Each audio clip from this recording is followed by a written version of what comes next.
Next up, we have Valentina Milanova. Valentina has raised several rounds of funding for her femtech company, Day, including a 10 million Series A. In this clip, she talks about her experiences fundraising as a female founder, as well as some of the things she did but maybe wouldn't do again. You mentioned you were funding it through personal credit cards. How much was it costing you at the beginning? What were you funding? Was that your own cost of living? No, I had a job. I always had a full-time job, and my job was funding the cost of living. I had to fund the initial patent filings, the initial production runs, the initial clinical validation, and it all got away from me in terms of the cost. It's very expensive to start a physical products company, and there's lots of unexpected expenses, which I had no way of envisioning.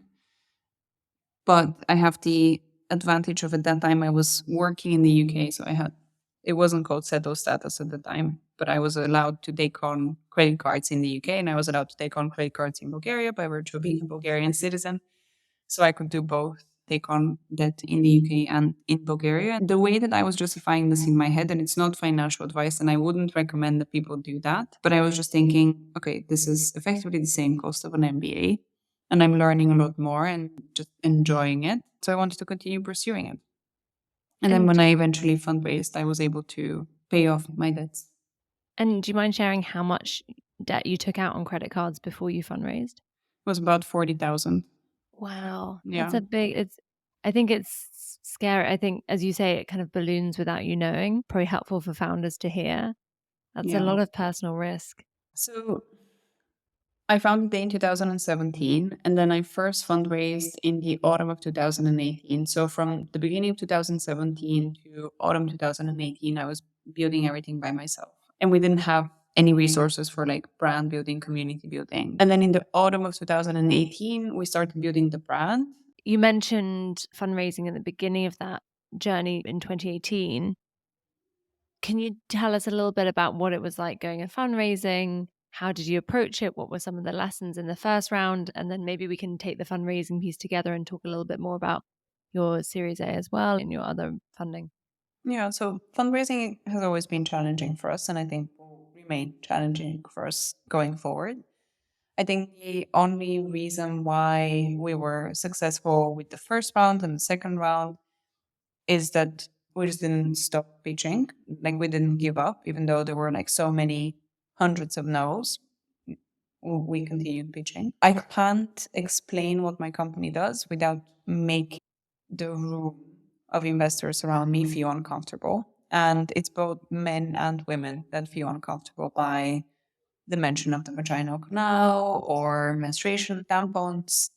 I've noticed that when male investors say, "Oh, I've heard about your tampons," of course, I haven't used them myself. They always feel like they have to caveat that. Like, no one thought you would have used them yourself. It's okay, you're safe. That's actually really brilliant. And people always look to the ground, and it's hard because I can't explain what the company does without making people want to leave the room out of discomfort. But again, there is a silver lining, which is that the fact that people are so uncomfortable with the subject allows me to separate the investors that wouldn't be supportive today to the investors that will be a great fit for us. And now the group of investors that we have behind us is incredible. We just had our first in-person board meeting 2 days ago. And one part of me was saying, is this real? Is our board meeting really going so smoothly? They were so supportive and understanding, and were asking the right questions and pushing us in the right ways. And I just thought, wow, this is really incredible that we managed to get a round completed in the first place, but also a round completed with people that understand the company so much and have such goodwill and genuinely want to see us succeed.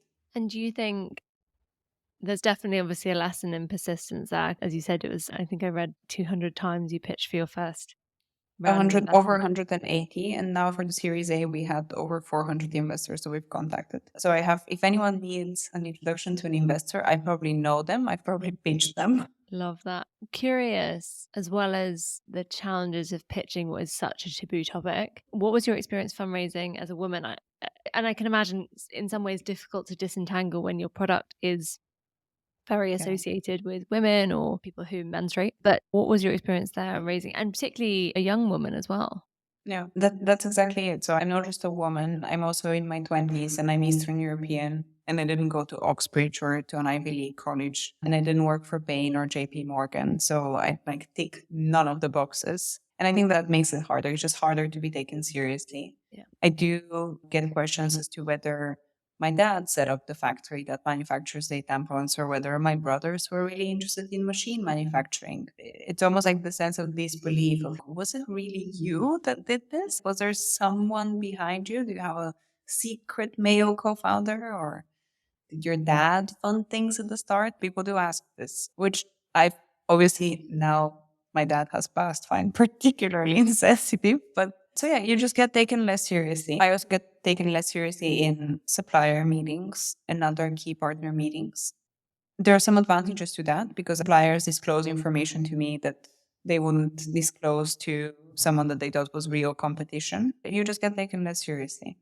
And there's also a difference in the tone of the questions that you get asked if you're a female founder versus a male founder. I feel a lot of the questions that we get asked and a lot of the due diligence that we have to do in order to justify the fundraising rounds, it always puts us in defensive mode. We're always on the defense, on the back foot, because we have to explain why every negative eventuality will not happen. We have to explain how we've thought about every single potential risk and we've mitigated for it. And we have less time. We're allowed less frequently to imagine and to describe what things would look like if everything went according to plan. And I think that's another key difference. As part of our due diligence process for this fundraising round, we had just received a letter from a regulator confirming our regulatory status and confirming that what we have been doing until now is correct. And one of the law firms that was working on the round asked us to justify that the regulator wouldn't reverse the letter that they had just sent us. The argument that this lawyer was making was that this regulator would change their mind and reverse the position. That's such an unlikely eventuality. It was actually incredibly difficult for us to, because we had to get additional scientific opinions explaining why this wouldn't happen. And it's such a hard thing even to explain to a scientist. This lawyer believes that this letter might be reversed. And then everyone's like, what? Yeah. And it's so galling because it doesn't just have an impact on the actual investor meeting, but it also means you're wasting your time. There's so many ways it costs female founders. And another of our founders on the show a few episodes back, Amber Probin, who founded Peacourt, which is the first female urinal, said the exact same thing. They just got asked so many questions about the risks in the business. And there's so many studies on this. So if you're listening and thinking this sounds unbelievable, I hate to say most female founders who've raised, that is the experience I've heard from them. So it is shocking in that it is actually grim and genuinely hamstrings female founders, not just because it's harder to find investors to take you seriously, but because it wastes time in the process. It's taking you away from time you could be spent getting traction. It's taking you away from time spent finding more investors. It's just super time consuming. It's maddening. And as you say, you then can't raise as much because your valuation is tied to questions of the limitations, not tied to the big vision, which you're given less time to paint. So you're actually capping the thinking of the investors of how big the business could get. So it just compounds on so many fronts. Another element I wanted to ask about, particularly around your Series A round, is that you held back from doing an external raise in March 2020 for very obvious reasons, but you have just done it now, which is arguably no less difficult in terms of time to fundraise. So do you have any lessons for founders on what it is like fundraising in this environment and maybe ways to mitigate as much as you can, acknowledging you can't change how investors think? So I found it harder this time around to fundraise than in March 2020. I think it's worse. COVID kind of threw things off for 3 months. And then fundraising was back to normal. And in fact, if you look statistics, it increased. Not for female founders, for female founders, it decreased. But the volume of venture capital in total that was distributed during COVID went up compared to previous years. Whereas now I find that people are really closing shop for the foreseeable. People are really waiting things out, trying to see when the recession will happen, if we're already in a recession. Also, a lot of companies are really struggling growth-wise because of the difficult economic circumstances. So iOS changes already completely destroyed a lot of companies' abilities to adequately and affordably find customers for their products and services. And now the cost of living crisis is forcing everyone to reevaluate their entire spend. And I know a lot of companies are just genuinely struggling. You saw Mate.com went bankrupt. Meta, arguably one of the most profitable companies in the world, is laying people off. So yeah, my advice for people that are fundraising in this climate is if you can do anything to not fundraise in this climate, it would be great. Bootstrap, venture debt. There's also services that allow you to fund your marketing spend. Just anything that's not venture capital right now, because you're going to spend a lot of time trying to convince people to give you money because it's a horrible time to be fundraising in right now. You might not be successful. So it might be energy that's not well spent. And if you do get fundraising, you'll probably get it at poor terms. Mm. So I don't have any unique advice on what to do at present, apart from the standard advice for fundraising, which is make sure you keep a really tidy data room, make sure you're really quick with your follow-ups, reach out to as many firms as possible in order to build your momentum. It's still really helpful advice, and I think definitely worth listening to if you possibly can.